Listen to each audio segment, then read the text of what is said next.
Ginkgo biloba itu untuk membuat kita cerdas, ya, bukan ginkgo narkoba. Ya, kalau ginkgo narkoba itu yang kemarin Pak Akhil Mukhtar. Ya.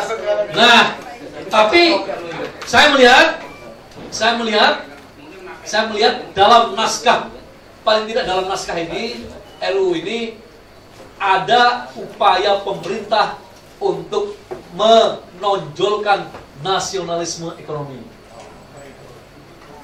Nah, nanti Bapak sudah mau tanya kan? Ada, Pak. Loh, gini loh Pak, ada pasal-pasalnya. Gini, Mas dan Mbak, ya. Mengapa saya mengatakan ada upaya untuk menonjolkan nasionalisme ekonomi? Karena ada pasal-pasal yang mengatur antara lain domestic market obligation, DMO. Jadi bahan mentah atau sumber daya alam tidak boleh diekspor sebelum kebutuhan dalam negeri dipenuhi. Jadi kita harapkan tidak ada lagi energi kita jual ke negeri lain, sementara pabrik pupuk di dalam negeri, ya, kesulitan energi. Berarti ada komitmen untuk memenuhi kebutuhan industri dalam negeri sebelum satu sumber daya alam diekspor. Ini kan satu bentuk keberpihakan kepada dalam negeri, satu bentuk nasionalisme ekonomi. Yang kedua, ada upaya serius untuk melakukan proses hilirisasi. Hilirisasi itu bahasa Inggrisnya downstreaming. Downstreaming itu artinya sebelum satu bahan mentah diekspor, sedapat mungkin sudah diolah di dalam negeri untuk menciptakan nilai tambah di dalam negeri. Ini namanya hilirisasi. Ada komitmen untuk memperluas jangkauan standarisasi. Nah, ini kan bentuk-bentuk nasionalisme ekonomi, Pak. Ya, standarisasi. Saya paling jengkel kalau pergi ke pom bensin, di depan mobil saya pom bensinnya tangki bensinnya di sebelah kanan, mobil saya di sebelah kiri. Pas antri rame, ya akhirnya apa? Supirnya menteleng-menteleng, ya, supaya diberi kesempatan yang pertama untuk isi bensin. Karena mobilnya yang satu sebelah kanan, tangkinya yang satu sebelah kiri. Kadang-kadang kalau yang nyetir sebelah sana pakai tentara, suka jenggulung ini supaya tatonya kelihatan, supaya kita kalah. Itu gara-gara standarisasinya tidak jelas. Di negeri dengan shop drive, ya, dengan stang setir sebelah kanan seperti kita, maka pom bensin harus di sebelah kiri.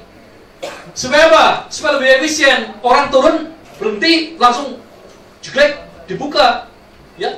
Dan juga untuk kepentingan keselamatan.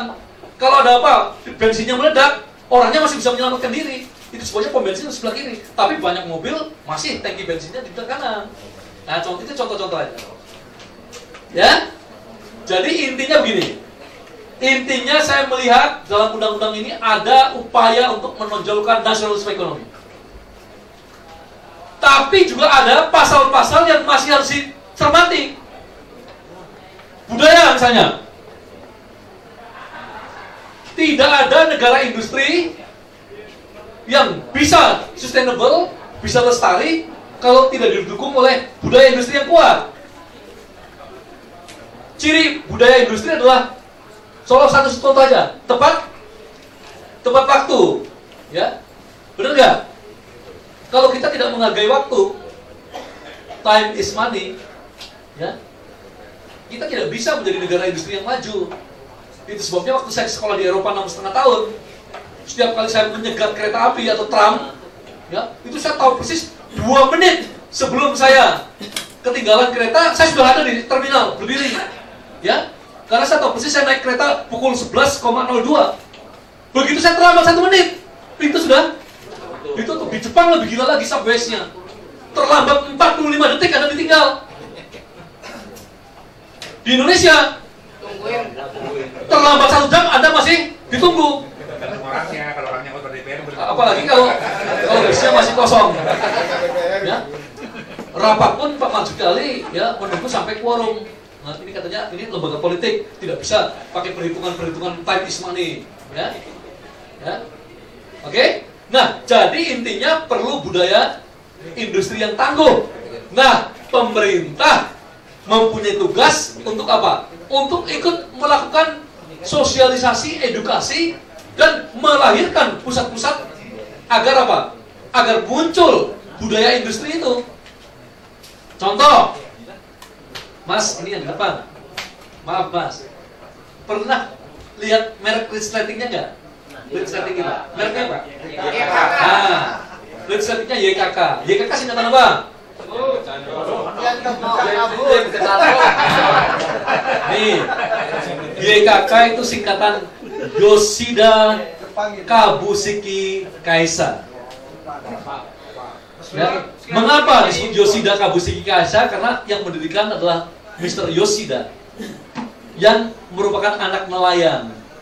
Jadi dia waktu kecil ikut bapaknya menjaring ikan, ya, jaringnya sering putus. Itu sebabnya sejak kecil dia bercita-cita membuat jaring, ya, tujuannya hanya untuk menolong bapaknya sebenarnya. Saya ingin membuat jaring yang tidak pernah bisa putus. Bahkan kalau jaringnya ya kena karang pun, ya, bila perlu karangnya yang lepas, ya. Nah, cita-cita kecil itu menjadi obsesi, menjadi cita-cita, sehingga ketika dia mendirikan sebuah perusahaan resleting, dia berpikir, saya harus membuat resleting yang kalau macet dipaksa kainnya yang kalah, bukan resletingnya yang rusak.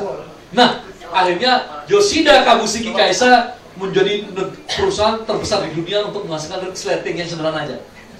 Ya, nah, namanya Yoshida Kabushiki Kaisa. Kaisa itu perusahaan. Kalau Kaisa ini dibalik menjadi Sakai, ya, Kaisa kan kalau dibalik suku katanya menjadi Sakai. Itu dalam bahasa Jepang artinya masyarakat. Jadi demikian luar biasanya budaya industri di Jepang, sampai nama atau sebutan untuk perusahaan dengan sebutan untuk masyarakat hanya suku kata yang dibalik. Kaisa artinya perusahaan, Sakai artinya perusahaan masyarakat. Demikian luar biasanya, ya, orang Jepang melihat perusahaan atau industri sebagai representasi dari masyarakat.